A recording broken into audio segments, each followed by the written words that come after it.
څنګه به وکړي وروسته چونکې نبي جوړېدونکی ده منافق سړی په ټول وخت نبي نسي جوړېدلی دغه علامې چې څوک په امانت کې خیانت کوي یا درواغ وایي دا د منافق علامې دي د منافقه خدای پاک نبي نه جوړوي درواغ نه مخه یې یوه نفاق پیدا کوي بیا نبي کېږي د رسول الله صلی الله علیه وسلم د امانت چې کومه اوازه وله په ټوله مکه مکرمه کې سلف پرست وله چې محمد ډېر امین سړی دی په دا مکه مکرمه کې یو ښځه ده د 15 کلو دی حضرت خدیجه الکبرا رضی الله عنها نومیږي تجاره ډېرې روپۍ لري دې به چې کله د مکې مکرمې څخه یو قافله وتله هغه قافلې ته به یې روپۍ یو چا ته په مزاربت ورکړي وردا یوسه چې هر څونه دې وګټلې ګټه یې زما او ستا سره نیولې کاروبار په وکړه زما په وکړه دا مزاربت کوو ډېر ښه لګېږي کوي په مزاربت کې ورکولې او دا پیسې یوسه چې هر څونه ګټه دې وکړه هغه زما او ستا سره نیمایي ده حضرت خدیجې رضی الله عنها ته هم خبر ورسېدی چې محمد ډېر امین سړی دی نو حضرت خدیجې رضی الله عنها نبي علیه الصلاة والسلام ته پیغام ولېږه چې زه زما مال درکوم تا ته په مزاربت باندې مخکې چې به ما خلکو ته مال ورکوئ په نیمۍ مې ورکوئ نیمۍ ګټه دا وایي ته یوسه تا ته زه په تر نیمې لا هم زیاته ګټه درکومه یوه حصه ما ته ګټه راکړه 3 حصې ګټه یې ستا رسول الله صلی الله علیه وسلم د خپل اکا ابو طالب حالاتو ته وکتل هغه مسکین شی یې نه درلود کمزور یې ورسره نو یې دا خبره قبوله کړه ول صحیح ده ستا مال زه وړم دا ولې په تجارت ځم زه مال چې یې کله راوړی د ټولې قافلې مال یوه طرف ته ده د خدیجې مال بل طرف ته ده د حضرت خدیجې مال په ټولې قافلې زیات سره واخیستل له دې خوا د رسول الله صلی الله علیه وسلم سره د حضرت خدیجې رضی الله عنها یو مریی ده میسره نومیږي دغه میسره هم ورسره ملګري شو ولاړو هغه د 8 کاله په عمر کې چې رسول الله صلی الله علیه وسلم کوم ښار ته رارسېدلی و د بصرا په نامه هغه ښار ته بیا راغی نبي علیه الصلاة والسلام هلته 8 کاله عمر و دلته 15 کاله عمر بصرا ته چې ورورسېدی په بصرا کې بیا یو راهب ته د نسطورا په نامه باندې د هغه هغه چې کله وکتل ورته راغی داسې شاوخوا ورته وګرځېدی میسره ته وایي دا د تا سره دا ملګری هغه ورته وایي له ما سره ده وایي د ده دا په سترګې چې کومې سرې دي دا یو وخت کې وخت سپینېږي که هر وخت هغه سرې میسره ورته وایي همیشه د ده سترګې دا رقم سرې سړی چې داسې په ناڅاپي کې یو خبره کوي او په خوله کې بند کېږي وایي دغه بالاخر خبره ولیکي دلته دغه چې کوم نسطورا راهب د دا په خپله خوله کې بند شو وایي هو النبي الامین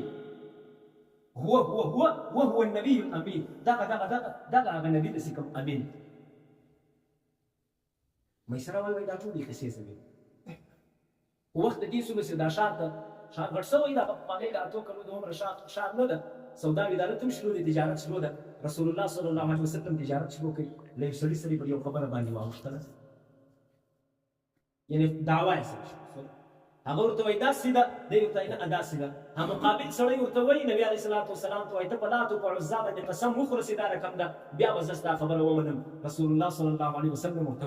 وایي ما تر اوسه پورې په لات او په عزا باندې قسم نه خوړلی ده حتی دا خو پرېږده په مکه مکرمه کې چې کله زه پر لات او عزا باندې ورځم دی طرف ته لات او عزا مخ دورې ځینې واړوم داسې روان یم مخ بیا هغه طرف ته یې دورې تر تېر سم تر لات او عزا د لات او عزا قسم زه نه خورمه دا مال ته یوسه هغه سړی بېرته ورته وایي دا صادق سړی دی دا رښتیا وایي د دغه صداقت په وجه باندې زه خپله دعوه پرېږدم دا محمد چې کوم دی دا په خپله خبره کې رښتیا ده څنګه فیصله چې دی کوي هغه میسره وایي دلته د ګرمۍ په حالت کې په دغه ښار کې ډېره سخته ګرمي ده زه ورته ګورم رسول الله صلی الله علیه وسلم ته 2 سپین کالیان خلک را روان وریځ یې په لاس کې ده رایه ورداسې پر نبي علیه الصلاة والسلام باندې سایه وکړه یعنې په طور د چترۍ باندې په طور د دغه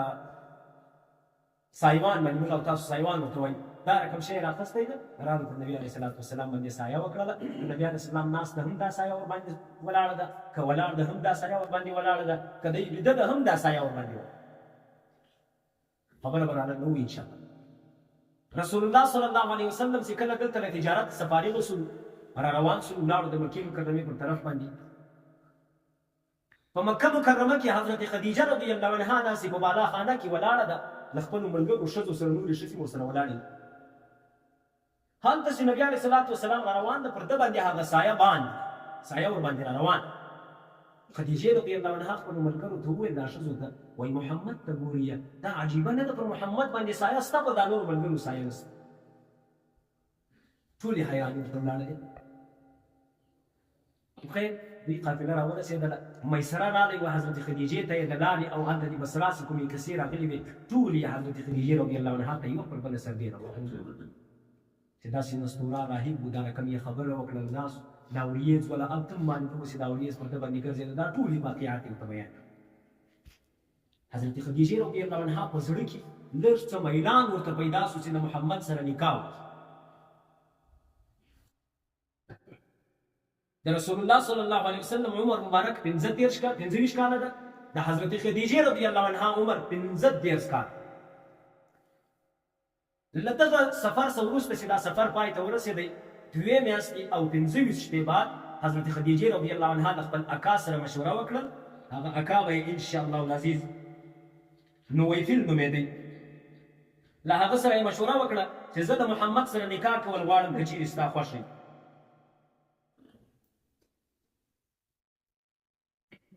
رسول الله صلی الله علیه وسلم د خپل اکا ابو طالب سره مشوره وکړه. دلته دې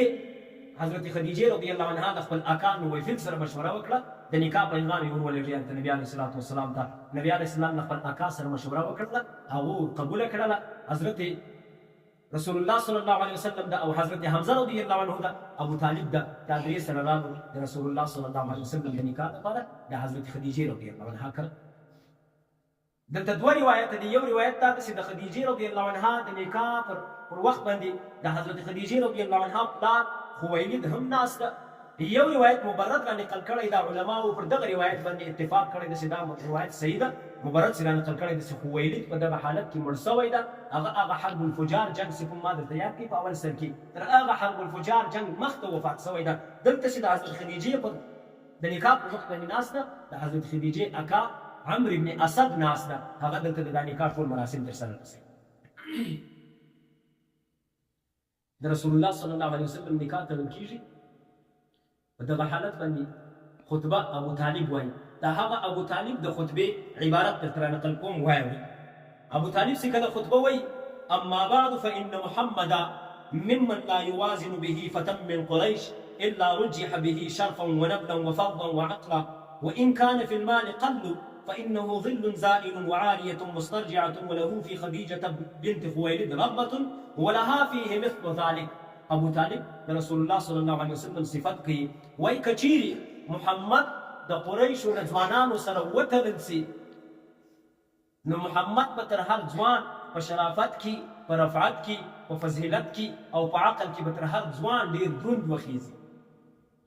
که څوم د محمد سره مال لږ د پیسې ورسره لږ دي، هغه دونه غم نه ده، ځکه چې دا دولت چې کوم دی ظل زائل، دا یو ختمېدونکې سایه ده، یو پخواست راوړل سوی شی لري. چا څه محمد په خدیجه کې رغبت لري، خدیجه په محمد کې رغبت لري چې یو له بل سره نکاح وکړي. دلته د دوی نکاح وسوله. د نکاح پر حالت باندې د رسول الله صلی الله علیه وسلم دا اوله نکاح ده. د حضرت خدیجې رضی الله عنها دا درېیمه نکاح ده چې دا یې تړي. 2 سړي تر دې مخته د حضرت خدیجې دا تېر سوي. یعنې ګورئ رسول الله صلی الله علیه وسلم له کونډې سره نکاح کړی. چې ته خلک اعتراض کوي چې محمد له 11 ښځو سره نکاح کړې ده. د لیبرل مسلمانان نن سبا دغه اعتراضونه ډېر کوي، خو دا اعتراض جواب یې دا ده چې رسول الله صلی الله علیه وسلم د خپل نفسي خواهش لپاره نکاح نه ده کړې. رسول الله صلی الله علیه وسلم که د نفسي خواهش لپاره نکاح کولی، 18 کلنۍ نجلۍ به یې غوښتې وای، 15 کلنه کونډه یې څه کوه. نو خو معلومه ده چې د خپل خواهش لپاره نه د نفسي خواهش، بلکې نکاح چې ده حدیث کې راځي وایي نکاح نصف الایمان، نکاح د ایمان یو حصه ده. نبي علیه الصلاة والسلام خپل ایمان په کاملولو ایمان یې وکړ. او بله وجه دا ده چې رسول الله صلی الله علیه وسلم نکاحوې تړلي دي. تاسو ته به زه یو ښه خوندوره وجه درته وړاندې کړم. رسول الله صلی الله علیه وسلم چې نکاحوې 11 کړي دي، دته الله تعالی د 40 جنتیانو قدرت ورکړی. له هر جنتي سره د 40 د دنیا انسانانو قدرت. حساب ورته وکړي له رسول الله صلی الله علیه وسلم سره زما او ستا په څېر خلک د 1400 خلکو قدرت په نبي علیه الصلاة والسلام کې واجب. ما ورته د خدای پاک په 4 نکاحو اجازه راکړې. که نبي علیه الصلاة والسلام چیرې 400 یعنې 6400 ښځې وکړي هلته به بیا د قدرت د کوم طاقت ده نفسي خواهش طاقت ده هغه به بیا هلته پای ته رسېږي خو نبي علیه الصلاة والسلام بیا د 11 دانې ښځې کړي دي خپل خواهش یې نن پرځ کړی پوهېږي په خبره باندې انشاءالله وکړو الله تعالی دې وکړي سره بوج نسو اخري خبره کومه خبرې ته د اختتامي ټکه ږدم له دغه څه وخت وروسته رسول الله صلی الله علیه وسلم عمر مبارک چې کله د 15 کاله ته ورسېدی د عربو دا په فیصله سره وکړله چې تی راسئ دا کعبه معظمه ډېره زړه سوې ده دا بیت الله چې کوم تعمیر ده دا خونه ده دا به ونړوو نوې به یې جوړه کړو دغه کعبه معظمې په اړه باندې تاریخ باندې به مو یوه خبر کړمه چې کعبه معظمه چې دنیا شروع سوې ده دا څو ورې جوړه سوې ده ګورئ اول وارې حضرت آدم علیه السلام جوړه کړه حسابي یو وارې آدم علیه السلام جوړه کړې ده بیا چې له ده وروسته د نوح علیه السلام پر قوم باندې سیلاب راغی هغه طوفان چې ورباندې راغی هغه طوفان دا کعبه معظمه له ځان سره یوړه ویې نړوله دا یې ختمه شوله دوم وارې حضرت ابراهیم علیه السلام چې کله دنیا ته راغی الله تعالی امر ورته وکړي چې ولاړ شه بیت الله شریفه جوړه کړه ابراهیم علیه السلام چې راغی بنیادونه یې نسته بنیادونه یې ورک حضرت جبرائیل علیه السلام ورته راغی هغه بنیادونه یې ورښکاره کړل چې دا بنیاد ده پر دغه بنیاد باندې پورته دا دیوالونه شروع کړه عمارت شو ابراهیم علیه السلام عمارت پورته کړي دلته په دغه حالت کې د رسول الله صلی الله علیه وسلم تر نبوت 15 کاله مخته دا کعبه معظمه داسې شاوخوا چاردیواري خانې جوړه د سربیره چت نه لري چې هر کله به باران وسو دا کعبه معظمه دا خونه به له اوبو ډکه سوله نو قریشو دا فیصله سره وکړله چې کعبه معظمه نړوو بېرته له سره جوړوو دا درېیم واری به واري جوړ کړو بیا به څلورم او پنځم واري ته ولاړ شو قریشو فیصله داسې وکړله چې له هره قومه څه به حصه داسې اخیستل کېږي چې یو قوم هم داسې خوا به دی مثلا د مخ دیوال به یو 2 قومو ته ورکوو د شا دیوال به نورو 2 قومو ته ورکوو د څنګ دیوال به نورو 2 قومو ته ورکوو د بل څنګ دیوال به نورو 2 قومو ته ورکوو چت ورباندې اچو هغه به نورو 2 قومو ته ورپسې یو قوم هم داسې خوا به دی او په دې کې یو سپین ږیری سړی ده ابو وهب ابن عمرو مخزومي هغه ولاړ شو دا خبره یې وکړه قریشو ته ګورئ موږ او تاسو بیت الله جوړ په بیت الله کې موږ او تاسو باید هر یو حلاله روپۍ وکاږو نه باید د غلای نه باید د زینای نه باید د سودي داسې په حرامو باندې ګټلې روپۍ باید موږ او تاسو نه کې وکاروو چې کومې حلالې روپۍ دي هغه راکړئ چې موږ او تاسو یې په دې کې وکړو روپۍ سره راټولې سولې هر قوم د خپله حصه ووتله هغه قومونه که زه د ذکر کوم وخت ډېر اخیستې کم دیوالونه کم قوم ته ووتو خو خیر د کعبې معظمې د عمارت فیصله پای ته ورسېده چې خامخا به کعبه معظمه نړېږي او جوړېږي اوس دونه نر نسته چې د کعبې معظمې ته ورنږدې سي واري لیکن اول واري چې ویې نړوي دونه څوک نسته دلته بیا یو بل سپین ږیری ده د هغه نوم له ما څه هېر شو ابن مغیره په نامه باندې هغه راغی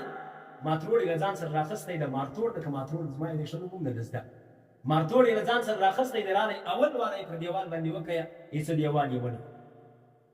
چې ویې نړوئ ماخوستن دا ټوله مکه مکرمه ټول قومونه په دې انتظار دي وایي موږ او تاسو به ولید بن مغیره ته انتظار سو که د شپې یو آفت ورباندې راغی بېرته به چې کوم ځای ده نړولی ده هغه به بېرته جوړ کړو که آفت نه ورباندې راغی بیا به موږ او تاسو هم له ولید بن مغیره سره کومه سهار دوی ټول د ولید بن مغیره کور ته د جګ ناست چې اوس به ولید بن مغیره راوځي که به نسي نه راوځي ولید بن مغیره بېرته ماتور په اوږه ده او دروازه یې خلاصه کړه راغی بیا کعبې معظمې ته ودرېدی واري یې پرې شو دا ټول ورسره ملګري سو کعبه معظمه یې ونړول بنیاد ته چې ورسېدو یوه سړي پر بنیاد باندې والی وکړئ دا والی چې ده څنګه وکړئ په ټوله مکه مکرمه کې زلزله وسوه ځکه بنیاد هغه بنیاد ته چې جبرائیل په خپلو لاسو باندې ایښی ده د الله تعالی ایښی ده حتی چې مازې واسطه بل څوک ورته راوستلی ده دلته په خپل طبیعت باندې کار شوله نو دوی چې بنیاد ته لاس ور واچوئ بنیاد باندې ټوله زلزله د ټوله مکه مکرمه کې زلزله وسوه بېرته یې بنیاد پر هغه حال باندې پرېښوئ دیوال خبر دلته راورسېدی چې په جده کې یو جاز ده غرق سوی دا د اوبو جاز نه دا غرق سوی ولید ابن مغیره له دغه ځای دلچسپان ولاړی هلته چې په دې خاطر ولاړی چې هلته به یو شی پیدا کړي چې ورسېدی هغه جاز چې کوم سره مت سوی و د هغه تختې یې څو دانې پیدا کړې رایه ځان سره یو دانه یې هلته مستریم پیدا کړي چې هغه دا چت ښه خوندور تړلی سي هغه یې راوستی سي تر راسه د موږ سره به دا چت کښېږدي د کعبې معظمې د دې ونې تعمیر شروع شي. دغه تعمیر چې کوم پخوا ولو داسې و، مطلب نه لاسه و، دا لاس نه دی، دا یو لاس دا رقم چې به ولاړی نه لاسه تللی، تقریبا تر دا انساني تر انسان دی لږ څه 4 یا 5 ګوتې لوړ و دا دیوال، مخکې دونه کوچنی ولو. بیا دغو قریشو چې فیصله سره وکړله دغو نور هم لوړ کړ دیوال، بری چت ور واچوه. چت چې پر کښېښوی نو خو هغه حجر اسود چې کومه ډبره وه هغه یې له ځایه رابېل کړې ده، له ځایه رابېلې کړې ده. بیا د قریشو سره پر جنګ شو. یوه قبیله وایي زه یې وړم هلته یې ږدم، بله قبیله وایي زه یې وړم په خپل ځای باندې ږدم، بله قبیله وایي بیا زه یې وړم، حتی چې تورې سر راوکښل شولې. په دغه حالت کې یو بل سپین ږیری ده، د هغه سپین ږیري نوم به هم زده ښه خبره ده. هغه سپین ږیری راووتی، هغه دا خبره وکړله ول تاسو جنجال مه سره کوئ، موږ به یو فیصله سره وکړو. هغه فیصله به داسې وکړو، ابو امیه بن مغیره مخزومي دغه سپین ږیری و، دغه دا خبره وکړله ول موږ او تاسو به انتظار سبا سهار چې پر مسجد حرام باندې هر سړی اول راننوتی، هغه به درېیم جوړ کړو، هغه به فیصله راوکړي. چې کوم فیصله هغه وکړله هغه موږ منو، ټول ورسره اوکې کړله چې صحیح د سبا چې هر څوک اول حرم ته داخل شو هغه چې هر رقم فیصله وکړه موږ فیصله ورسره منو. سهار ټول په حرم کې انتظار دی، وختي لاړو حرم ته انتظار دی، ګوري د حرم په دروازه باندې چې ننوځي محمد وایي. اول محمد پر دروازه باندې ورننوتی چې دا څنګه دی په سترګو ولیدی، ټولو داسې ناڅاپه دا ناره وکړله ول هذا محمد الامین رضینا هذا محمد الامین، دا خو محمد هغه امین محمد ته موږ په ده باندې راضي یو چې دی زموږ درېیم جوړ چې داسې هر رقم فیصله وکړه موږ کوو. نو یې راوستو رسول الله صلی الله علیه وسلم چې زموږ په دغه جنجال اخته یو، دا جنجال را حل کړه. نبي علیه صلات وسلام یو غټ پټو راوغوښتی، په هغه پټو کې یې ډبره کښېښوله، دا قومو یې غږ وکړ له هره قومه یو سړی راسي دا پټو ونیسئ، له هره قومه یو سړی راغی، پټو یې بل ته یوه څنډه ونیوئ، بل ته بله څنډه، هر یو خپل لاس ور واچوئ، پر ټولو باندې دا حجر اسود پورته کړئ، هلته یې پر خپل ځای باندې کښېښوئ، چې کله یې د پټو بېرته شوه کوئ بیا نبي علیه صلات وسلام په خپله ورمۍ راوایسته پر خپل ځای باندې کښېښوئ. یعنې یو قوم یې هم نه کوي خفه، ټول قوم یې خوشحاله کړل. دا خو د رسول الله صلی الله علیه وسلم درېیم واري تعمیر د بیت الله چې بیت الله جوړه شوې ده. څلورم واري عبدالله ابن زبیر رضی الله عنه په دور کې جوړه شوې ده د رسول الله صلی الله علیه وسلم ډېر راوروسته. پنځم واري هغه ظالم سړی چې په تاریخ کې د ده پر رقم ظالم نه تېر شوی و تر ده مخته نه به د ده وروسته راسي حجاج ابن یوسف په نامه باندې باچا و، د هغه په دور کې کعبه معظمه نړېدلې ده، بېرته له سره جوړه شوې ده. دا د کعبې معظمې پنځه واري تعمیر ولو چې شوی ده. الله تعالی دې موږ او تاسو ته د رسول الله صلی الله علیه وسلم زندگی را زده کړي، رسول الله صلی الله علیه وسلم سیرت را زده کړي.